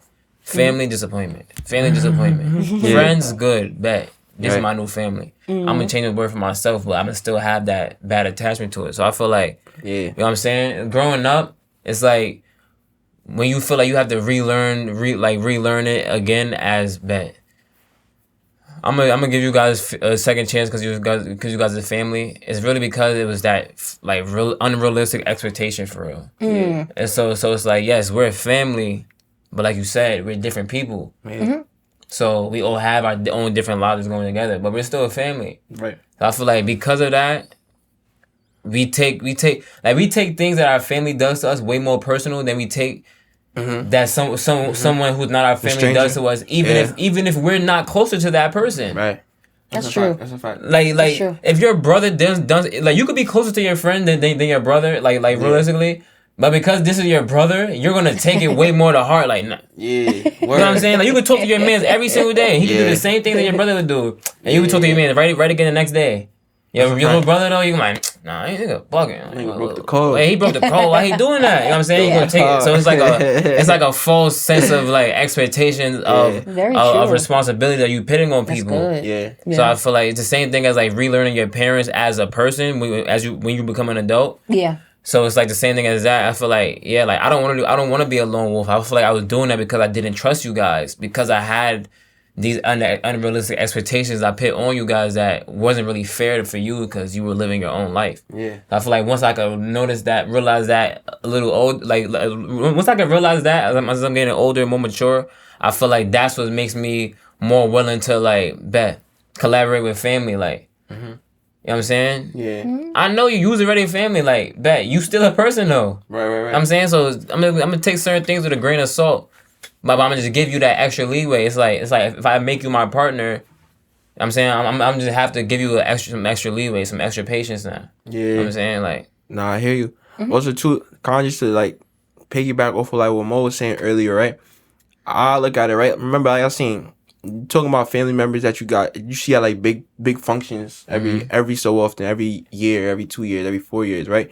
But now we have friends that we communicate on a day-to-day basis. Yeah. That's what I'm saying. We have family members that we haven't spoken to in 10 years, 15 years. So we don't really allow the cousin relationship to like kind of flourish into like a friendship almost, because we don't see them, we don't even reach out to them, we're not looking for them. So it's kind of different because, like I said, everybody gonna have friends. You gonna have friends that you speak to every day, but you don't necessarily speak to your cousins every day. So now imagine if we were to incorporate our cousins a little more in our day-to-day, or reach out and have that conversation and see what could be built. That's how I look at it, because like I said, we all are our own person. We all do have our own ecosystem outside of our family. We have our own friendships, our best friends and shit like that. Even like older mentors that we might look up to, that we speak to more than maybe an uncle or an aunt. But yeah, like imagine if we were able to plug in some of our, our favorite childhood cousins into our day-to-day, or to week or month to month. Not even to cut your wisdom if I lose this thought. Yeah. It's like what you're saying is so powerful. It's like it's a fact. Appreciate that. Yeah. It's like what you're saying is really a fact. How would we know? Right. How we gonna know? Bro? It's like how we know? The communication part. You know what I'm saying? Word. You know your friends are your friends because you choose the environments that you put yourself into. You know what I'm saying? Your cousins are your cousins, but you may not know anything past them that, because you don't communicate with them to know, like, you do that too? That's crazy. Like, you like that too? Word. Nah, no way you go there, like shit like that. Like, no way you bump this music. So it's like, damn, bro, you my cousin and my man's, and I didn't even know that. That's my point. So it's like that's what's crazy. So like, as you saying that, I'm really just thinking about that. That's so crazy. Like, how many of those that we have in our family, bro? But we'd be scared to like overlook. Really, exactly. We'd be scared. What I'm saying? And it's not even scared. It's just we're programmed like, I'm gonna just see him at the next function. Yeah, like, you know what I'm saying? That's cuz like I'm gonna just see it. Yeah, it's like, how you doing? Like you don't really. Word. I'm saying like word is generic. It's too generic. Exactly. You know, like you might like your mom or somebody might be like, yo, this event is coming up, and you already know, if this name was attached to it, that means such and such is gonna be there. They're gonna be there. So you kind of hype. You looking forward to that shit, cause you know you really fuck with them, but you don't fuck with them like that. But that's what I'm saying. So imagine if we cut down that 4 year, that 6 year gap that we don't see each other, and we incorporate them day to day, week to week, like a friend. Bro, so much shit could be built, because like you said, you're just gonna be more hyped that, like we listen to the same music because it's your cousin. Like you said, it's my cousin and my man's, bro. Yeah, like bro. it's a plus, bro. It's like a win-win. So that's what I've been on thought process wise, like, because like literally I had called my uncle, like I missed my uncle, bro, and he's also a therapist too. He got PhDs, masters. He got every scholarship ever, bro. Like literally in his field. You feel what I'm saying? So like I like calling to him, just speaking to him, just because I know that he holds that, even though he doesn't treat me like a patient, like a therapist, like who he's counseling. But it's like, since I know he holds that wisdom, I could just gauge the conversation. So like I was speaking to him, bro, and I was really telling him, like, we had a progressive conversation the other day. And I was telling him, like, it'd be conversations like these that lead to another conversation, probably lead to another one, and then now we working on something together and shit like that. and that's what I've been on, like, bro, if we could like cut that gap down with the family members that we love, you know what I'm saying, that from younger days, turn them into day one friends, or you know what I'm saying, week to week, month to month, y'all checking in, something could create. And like you said, like, to build the community, it starts inward. So if we could start within our family, I'm not necessarily talking about intermediate family, I'm talking about the ones that you really have love for. Every time y'all see each other, it's always a massive link up. Y'all hype, jokes. And then you can weed out the bad plants too. Like, that's what I'm saying, bro. So like, imagine how stronger our community would be if we just tapped in with our cousin mans. Like, exactly. You like, bet. Our cousin mans. Our cousin mans. Like, and then you're going to see which cousins is the bullshit cousins. Like, exactly. I done invested some bread with one of my cousins a couple weeks ago. You know what I'm saying? Yeah. Shit went good? Shit went bad, gang. Oh no. Shit went horribly bad. But you know what I'm saying? Sometimes you gotta weed it out. So it's like, I bet. This is my cousin, bet. This is my cousin. Yeah. I know what type of nigga he is. I know how he moves with certain aspects. Yeah. I may be able to trust him in different aspects. But I know with business, you're done. Like you're like you know what I'm saying? He can never. So like you have to weed that out. You know what I'm saying? Crying, now I may be able to work with one of my other cousins who maybe have a better business plans. Like shit like that. That's what I'm saying, bro. Don't be scared to communicate. You never know what you might find. Good or bad. That's what I'm saying, you bro. know what I'm saying? Don't wait till that next function in the next year or two to be like, yo, just reach out to them diagnosis now. never gonna hurt you. It's only gonna tell you what you had. Like. You see this pod, call that cousin that you've been thinking about recently, you know what I'm saying, the last month or two. Call your cousin, bro. Call your aunt, call your uncle. You could call them. You always gotta wait for somebody to call you, bro. You say American Gangster? American Gangster? My son Denzel, he called up his cousin. He's in Vietnam. My son had the plug. Yeah, watch that movie later. Yeah, you know what I'm saying? He made some billions just calling his cousin. Like, I know this nigga in Vietnam right now. I mean, we call him tapping with the plug. But as just a movie. Yeah. You know what I'm saying, but yeah, man. That's my thought on that. Man. Word. That was good. I feel like we've been having some. For me, we've been chopping it up. It's like it's interesting. It's a good episode. Interesting for sure. Yeah. One of the most interesting dilemmas we got right now is I don't know if it's imaginary, real, blue, purple, whatever it is, the war between black men and black women. Like, what's going on? Spicy talk. It's almost like, and we got a woman here, a black queen here. You know what I'm saying? So you're not just gonna hear Reef and Yatta. You're gonna hear a nice black queen. First, I want to ask you, why do you think it's a war? Like, why do you think it's disparities between the two? Like, is it a different goal that people are trying to reach, or is the journey just different? And I feel like we're not accepting that. What do you feel like is going on? That's a good question. I think, honestly, I'm gonna blame social media. That's what I'm gonna do. I'm gonna start with social media because I'm not warring with no men in real life. So that's where in real life I'm not warring with no men. So for me, I feel like it's specifically black men. Like, I love black men. Like, I got an older brother.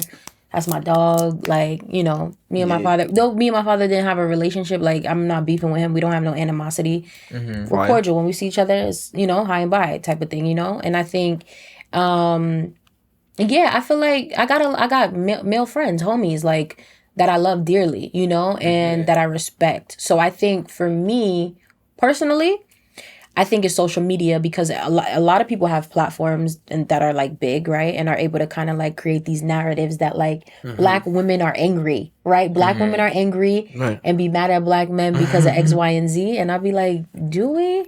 I don't know. Because me and my friends, we chilling. We're living life. We're having a good time.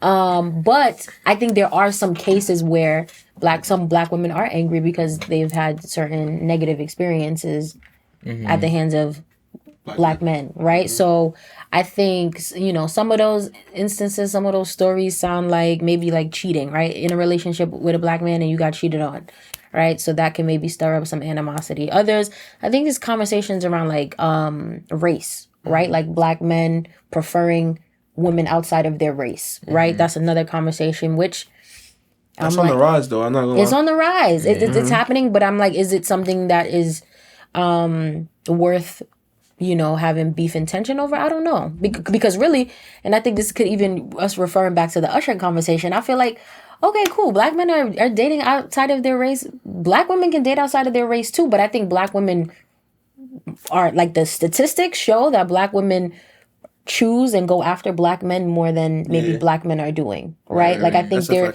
you know, but then the ratio of black men to women are different, right? There's, you know, way more, like, as far as the pot is kind of slim pickings, right? Like, for black women wanting a black man, it's a little tough. So I think that's why I do think maybe the conversation around women, I feel like women should maybe like open up their pool and start dating the Latinos, okay? Start dating spicy take. That's a spicy take. I'm not gonna lie. Start dating the Indians. Start dating the Asians, okay? Because black men are more likely to do that. That's crazy. That's okay, right? I don't know if that's a thing where I think the tension and the beef comes in where we talk about, came up again, legacy, right? And like, what does this mean for our, like, you know, families? Because historically, right, like, there was an attack on the black family, right? Like, if we look at like history, right, like still attacked, still being attacked, right? But the black family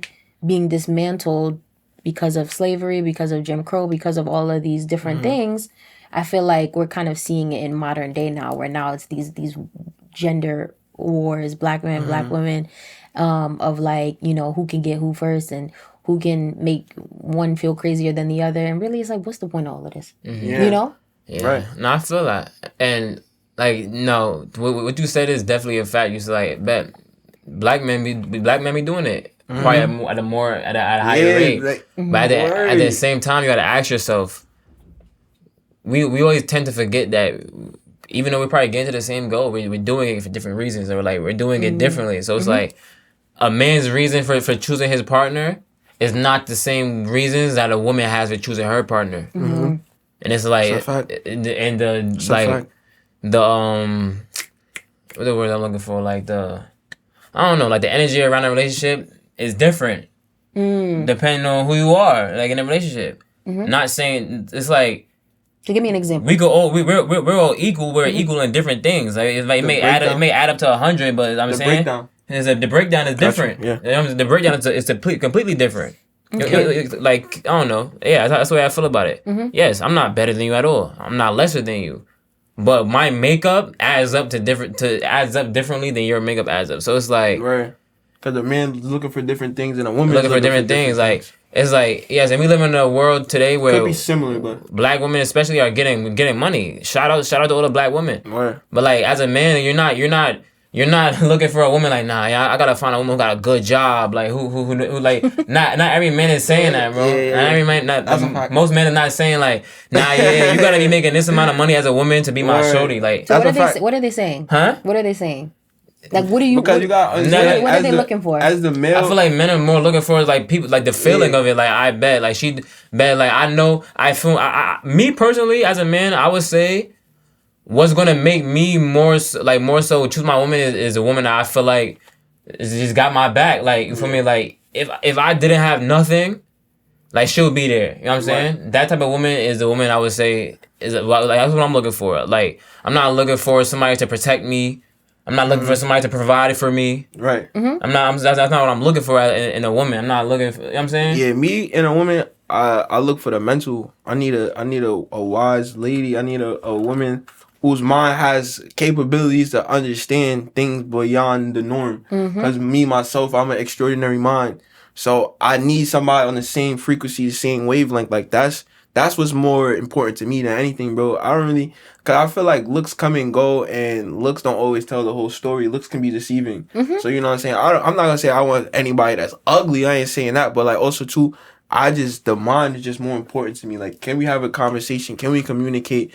Can I talk to you for more than 5 minutes? Can I have a 15-minute conversation? You know what I'm saying? Like, that's kind of what I look for in a woman. But also, too, I think, like, because you said social media, which I 100% agree. But, like, just this being an ongoing cause every day, you got to find new perspectives to look at it daily. So, I kind of think now, like, I think it comes down to the tradition. Nobody knows what's traditional anymore. And it's kind of like, it's a sports reference. Like basketball has become positionless now, where basically, like, you know, before traditional in a basketball, you had the point guard, shooting guard, small forward, power forward, center, and they all had like were specific sizes and did specific things. Now everybody's basically the one. You know what I'm saying? Like there's no, like, you know what I'm saying? It's positionless. So it's kind of like in the war between men and women, like black men and black women, like in a relationship, it's kind of like. There's no specific roles now. Like, you know, traditionally, you know, prior generation, maybe the last two generation, tradition, the woman cooks, the woman cleans, the woman does this, the man provides, shit like that. But I feel like now it got to the point where I guess this generation now, with the help of social media, seen between the lines, pulled the curtains back and now some women I don't want to just cook. I don't want to just clean. I want to do this. I want to do that. Now, also, too, some men, you know, they feel like, bro, why should I have to take on all responsibility financially? You know what I'm saying? In some cases, especially since now this is the most expensive times we've ever experienced as humans. You know what I'm saying? So it's kind of like, bro, like, you know, if you're in a partnership or in a relationship, you guys should come together and try to help out each other as much as you possibly can. So I feel like that's kind of the rift between black men and black women right now is... We don't know. No one's role is set. Like they don't want to do the traditional anymore, and we're trying to figure it out on the go almost. So I feel like that's where a lot of problems like lie. Yeah, that's a fact. You know what I'm saying, but I don't know. You got Yeah. something to say to that? Yeah, I was gonna say, I think you're absolutely right. I think like times have changed from like years prior, Completely. where because back then too, like women had to rely on men because women couldn't do certain things. Women couldn't vote. Women couldn't work. Women couldn't. You had to like be a stay-at-home mother basically, right? And that's where it was like you learned how to cook, right? And basically make a house a home type of thing because your partner, your male partner, was outside working all day, right? So times are not like that anymore, where where we've mentioned like women are getting money, women are entrepreneurs, women are women are like are able to work just as much as men are able to work, right? Which is something that didn't exist before, right? So I think that's a good thing, right? But I think where like too much of anything can throw something off, right? So I do think like while women being able to work and go out there and get to the money is great, I do think balance is still something that's important, right? Where it's like, get to the money, work, but at the same time, like still know how to be in partnership and in relationship with somebody else, which takes like that emotional intelligence piece, which takes like, still being patient with men. Because I think sometimes women become like bosses. Because it's almost like, that's the thing, right? Like women are entrepreneurs, women are working independent. And then it's almost like, because it's like, it's equal now, it's almost like women become just as like aggressive. I feel like they become more aggressive to overcompensate. Like some. I don't think all. Some do. Some like maybe got a chip on their shoulder, right? I think so. And so I think that's where, another thing too. Some women, the chip be too big. Like no cap. Me personally, as a man, I feel like sometimes women try to be extra tough because they feel like they have to. It's like you be talking to women and they'll bark on you like, yo, I wasn't even coming at you like that. Why are you talking like that? You didn't have to talk like that. Because if you want to act like realistically, heavy on that if I was talking to another man and he would to come at me like that, I'm punching him in his face. Like probably, you know what I'm saying? I'm not gonna punch him. You know what I'm saying? The energy's gonna get back with me way different. So it's like, just why are you coming at me like that? They're like, don't come at me like that because you don't need to. You don't need to show me that you're tough because I'm looking at you now as a woman. So you acting tough, it's not going what's going to make me go respect you. Like you being soft is going to make me respect you more. Cause now I'm gonna be like, why am I going to be tough for her if she's not tough? If she's tough, now I'm gonna be fucking tough. Like now you want to talk crazy, now I'm gonna talk crazy. You get a whole nother person. You get a whole different person. But like he was like, yo, like not even saying you gotta be I don't know, like just super soft spoken and like passive.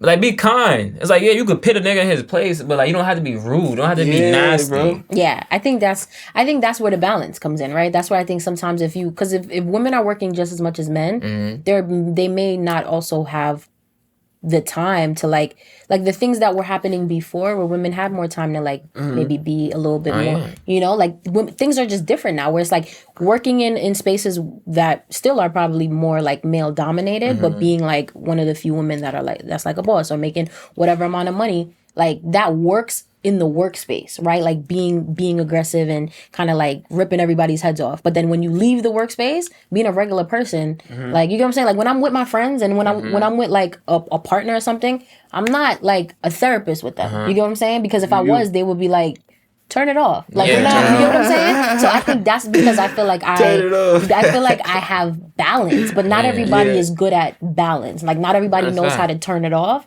And so that's where I think like you got to know like how to balance it, really. I feel like you got to balance it, and like you said, I feel like it's literally different. For me personally, I feel like it's different, and I feel like yes, the world is changing, so it has to be some change, but we can't ignore like I don't know, like the way like things are like fake art, like almost like I don't know how this sounds, but I feel like I have female friends and I have male friends. If I'm talking to my female friend, she worked a 12-hour shift. Like, women do that all the time. She's going to feel way different after that 12-hour shift than that dude might be like.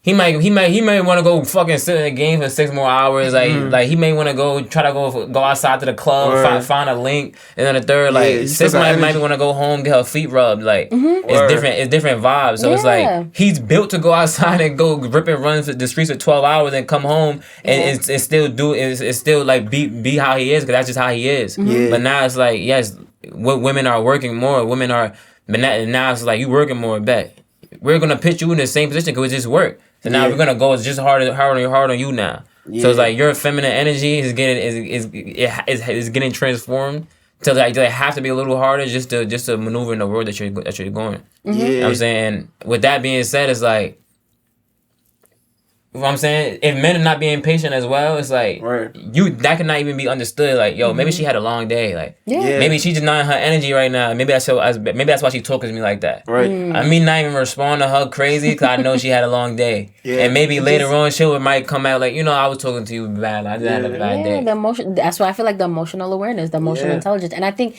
just when you were speaking about like feminine energy, right? Which I feel like men and women, right, both have masculine and feminine energy. We talked about this before. Right? And so I think like if, I think it could get utilized at different moments. In different times, right? And so I think, but there's not a lot of people who have the awareness like of that, like the masculine, the feminine energy, like to balance it, right? Somebody's a man out there think he's 100% masculine.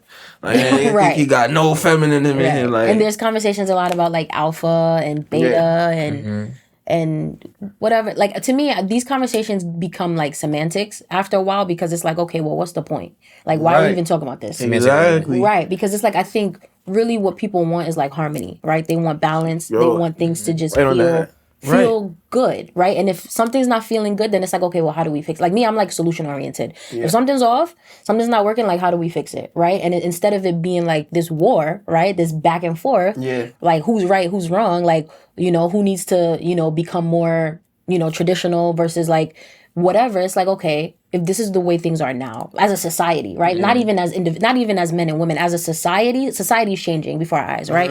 Not even just with men and women, with like, maybe we talked about it earlier, like gender, like there's so many things now. So like, how do we get to a place where things feel like harmonious, right? And I think that's my biggest thing. And if it requires like women being a little softer, then let's do it, right? If it requires men being a little bit more patient, then let's do it. If it requires like men being, because I do think too, like sometimes, and that question, that conversation comes up too a lot, I think, with my friends, because I feel like most of my friends, we're all pretty similar. We all pretty like independent, get to the money. But my friends are in relationships. Like, I feel like out of all my friends, I'm pretty much the single one. Like, my friends are in relationships, right? And they're good. Like, they're chilling. They're happy. Right? But I think, if women are making more money than men, that could come up as a potential issue.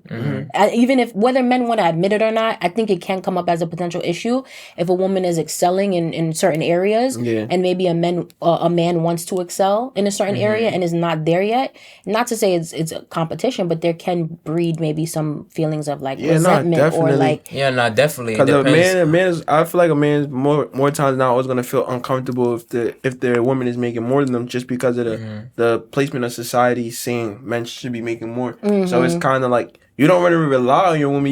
We want your woman to rely on you. But does society even say that anymore? I feel like, it goes back to tradition. Like, we live in what you bring to the table society. But it goes back to tradition. Like I'm saying, traditionally, you know what I'm saying, it was men is the breadwinner. Men are supposed to provide. That's what it was traditionally. Yeah, but like she said, it's like we're literally mixing traditional and then new values and traditional. But that's the issue. Look, you know what I'm saying? That's where the war is coming from. You gotta know which one is which. So it's almost like this, right? You know what I'm saying?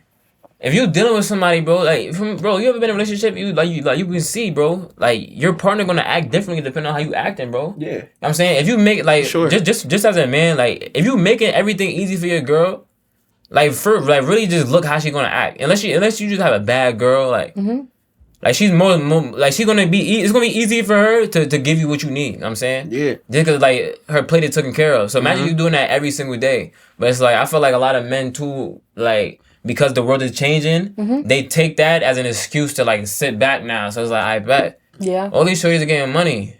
I don't gotta work as hard. I'm gonna just find somebody who also is getting money too. So now, like, I don't even gotta really spend no money on you. I just don't gotta worry about you. Like, I feel like the men that's like, bet I want a woman that get money too. They're not saying that because they really like her job. They really saying that just because they don't want to take care of her, and they feel like, for the most part, them doing that traditional man role is them just taking care of a woman. So I feel like that's where that really comes into. So it's like if I don't feel like I'm taking care of you, but I feel like yes, we're a family. This is a partnership, and you're pouring into me. I'm pouring back into you. If I feel like that, then I feel like it's way easier for you to go outside and do this and the third. But once I feel like you getting money, then me getting money is a competition. It's like the way we looking at money. It's like bet. That's why it's like that. So if I look at money as like, bet I have this money, I'm holding this over you. Yeah. Right. That's what it is. But back in the day, that's not what it was. Right. So we can't say like women couldn't work. Women just like sometimes yes they couldn't work. But it's like, were you is taking care of a whole home not work? That's work. Is that not a whole job? So he may be outside busting his ass for 12 hours, but you not in the crib busting your ass. So y'all can now live in harmony. Yeah. You know what I'm saying? So now it's like, bet y'all chilling in the weekend, y'all both home, the kids is there, the crib is good, the fridge is stacked. You know what I'm saying? Y'all may not have stacked it together. Y'all may not have cleaned it together, but one did one thing, the other person did the other thing. It's harmony. I do feel like to combat like the war between black men and black women, I feel like the man and the women have like individuals have to come together, and you gotta kind of just like tune out the noise almost, bro. I feel like if you believe in true love, if you want love to work, it'll work. But like I said, it just takes the man and the woman that's in the individual relationship and just block out the noise that's going on right now and come up with your own guidelines for your relationship, and don't let anybody intrude. Like if this is an agreement or if this is the setup that you and your partner agree to, or you guys, like you said, if this is different folks, if this is your harmony, you know what I'm saying, make this your harmony, and don't let somebody come from the outside world and tell you, nah, that don't go together. Like who are you? You know what I'm saying? So it's like, bro, find that person, and like I said, y'all come up with your own set of rules. You know what I'm saying, you could be in a relationship where your lady makes a little more than you, and you guys are okay with that. Like, you know what I'm saying, you guys make that work. And there could be a relationship where the guy makes more and you guys are okay with that, and you guys make that work. Or you guys can make the same and y'all come together and y'all make more. Facts. You know what I'm saying? So I feel like that's really the best way to combat this war is it has to get taken care of individually, and we got to stop listening to outside noise and these outside stipulations of a relationship. Like, you can't basically base your relationship off of an Instagram post. Like, it gotta be real life. And the two people that want to make it work, y'all gonna block out the noise, because at the end of the day, when y'all home, it's just y'all two voices in the house. Nobody else's voices matter. So I think that's how we would combat this war between black men and black women. Yeah. I feel like also too is like we've been talking about pitting a lot of things over you. Like when you pit money over you, you make money your god. Like you look at money so powerful that it controls things. Yeah. That's when men get the ego, just feel like, I make money. Yeah. I'm controlling her. Like, I got her. But now he got money. Like, I bet that's what it's gonna be. Or I'm making money too. You can't talk to me like that. I feel like women kind of drive that ego for men though. When a man who has the money has a million bitches just because he has the bread. So it's kind of like those women in the community kind of tip that skill for that man. Like, that's why his ego is so high, because I done pulled 50 girls with this stack of money, bro. You know what I'm saying? I done controlled 50 women with the stack of money. You know what I'm saying? So that's where his ego is. But there's going to be that one girl that he going to try the same trick with, but she's rooted in her own morals, her own principles, and she going to stand that nigga up. Like, yo, bro, get your money out of my face. Like, that shit don't mean nothing to me. It's not about that. So I feel like that's where that ego comes from, though. Like, you saying, like, holding it over. If you seen the trick work 50 times, you're going to think it could work a 51. That's like most of that, too. It's social media, bro. Like, well, how often do you really see that? How often, like, how many gold diggers do you know personally? like how many, you know what I'm saying? You might be surprised. Like, no, you might be surprised, but how many girls do you know who actually in these spots talking to these niggas who got this, that, and the third? How many dudes who got this, that, and the third actually going and talking to any girl who's just jumping at some money? They're not. You know what I'm saying? If you go to the club, you might see it though. But those I like, no cap. Like, you're not low level for going to the club. Like, niggas go to the club, but niggas who in the club every single day. Like, even if he's getting money like that, the way he get money, like, you know what I'm saying? He's a club nigga. He goes in the club. He not worried. He's not trying to find no stable relationship. I promise you, he's not. No, he's in the club. He's trying to be lit. Trying to be drunk. He's trying to be around joints every trip. He's not celebrating nothing. He just there to be there. You know what I'm saying? If so is these women that flocking to them. But you don't want those women, gang. Like, that's just not for you. Like I said, like, some things are not for you. You don't gotta be included in everything. But just because you want the BBL joints, and they only dealing with scammers and rappers and a third, maybe that's just not for you. Like, but those same people put fire on the war though. How so, bro? They add to it, bro, because by social media. Social media talking like, oh, you don't got this, that, and third, is that. Like every research got its outliers and it's got the skew. So you have people like those people, even though it might seem like they're affecting the community, they're affecting the culture. You know what I'm saying? So they also, like I'm saying, they adding oil to our fire, bro. We trying to progress, but those people kind of fake. Like I said, they like outliers. They skew the information a certain way, and they make certain shit look a certain way. So that creates the war. That continues the war. You feel what I'm saying? So yeah, I feel like in this, there's love out there, bro. Like you could find black men and black women. We can still create the dynasty with the children and the family, the legacy. Yeah, we can still create that, but it's gonna take. You need two people, you and your partner, that gotta tune out the noise. That's kind of why I said I pay attention to the mind. So can I have a conversation with you and it's not sounding like the outside world? Like, can we create our own language? Like, you know what I'm saying? Can we create our own harmony, like we said? Can we create our own legacy together? Tune out the bullshit that's going on. And it kind of goes back to like our last episode. I was thinking about that. We talking about the invisible lines, bro. Invisible lines. That's what a lot of this shit is. Like it's just invisible lines. Like we talking about how government just basically like invisible lines controlling us. Like for me, everyone answering to one thing, but imagine we all answer to our own family, and then we collaborate with other families. It's like it's more peace. Yeah, like it's gonna be people that's gonna bug out, but. You know what I'm saying? We know what we're standing for, what we're coming for. Yeah. And I don't got nothing to do with anybody else, but we still respecting them. Like, we basically came down to like everything looks the way it is because of what's put in place. Yeah. But if you lifted what was put in place, those stories wouldn't exist. You know what I'm saying? Those because a lot of stuff is just imaginary. For real. Just like this war. You know what I'm saying? There's so much stuff that's put on our social media feed day by day. Propaganda. So much stuff that's taught to us, put in our head day by day about black men, about black women that add to this imaginary war. Yeah. But like I said, if you would just have a conversation with your partner, y'all created your own language, your own harmony, y'all can create that legacy. It's almost like you saying like you Jamaican and Haitian. It's almost like foreigners come over here and just by the propaganda that people put out about black people as a general, it makes what Caribbean people, African people. No, it make them like black people doing this, right? But if you don't know, that's what you're gonna think. So it's like if you don't even talk to a black woman, or you're a black woman, you don't even talk to a black man, and you just watch social media, that's that how they act. It's like it's not happening in my day to day, but I know scenarios where people are That's why I feel like there are like. People, I think, are looking at social media and the narratives that are put out there and implementing it into their day-to-day, right? Like, even just like what we talk about, like, city boys and city girls, right? This conversation that keep coming up. And it's like, city girls is up this summer. City boys is up. You know what I'm saying? It's happening.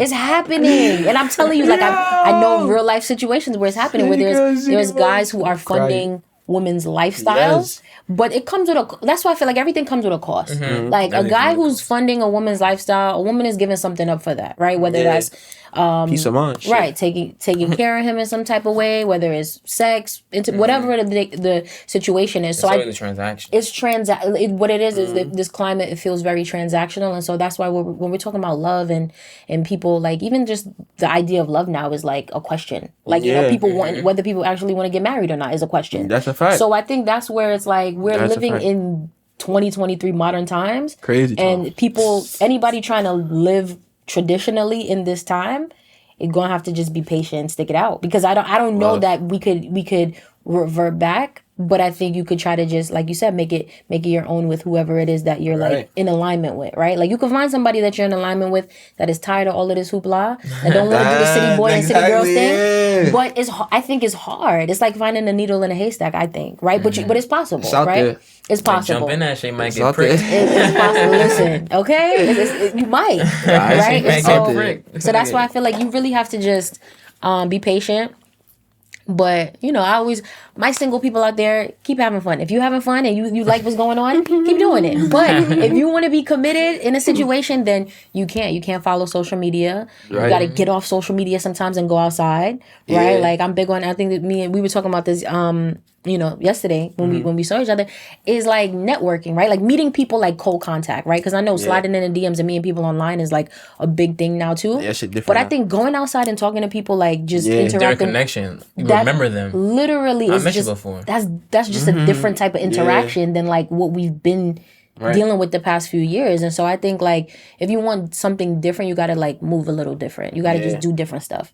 Now it's funny you say that too, cause I literally just had a thought as well, where it's like it's kind of important to just be in different environments and be in different places, cause it's kind of like what Reef said earlier, like, you know, just seeing things move, like seeing people, seeing stop signs, or just seeing how different environments work on a regular everyday basis with each other. Like, yeah, that's crazy. And it's just like you know, let's say you just take a trip to like Williamsburg, Brooklyn, and you're just walking through, you're just seeing different people and really realizing like, yo, I'm not the only person here. Like, there's other people, walks of life. Like this person, like you can walk through the street, you can see 15 people. Each one of those people are going through something different. They all had a different day. Some people might be coming from work. Some people came from a bar. Like people do things like, you know, it's a real life. Like there's other people out there. So like sometimes you need to see that to just like rekindle yourself and recoup yourself and be like, dang, like there's a lot of shit going on. Experience. Instead of just staying in your regular day to day, staying in your home, staying in your room, just seeing what you're used to. Sometimes you gotta go out and train your eyes to see shit differently. And like you said, you never know.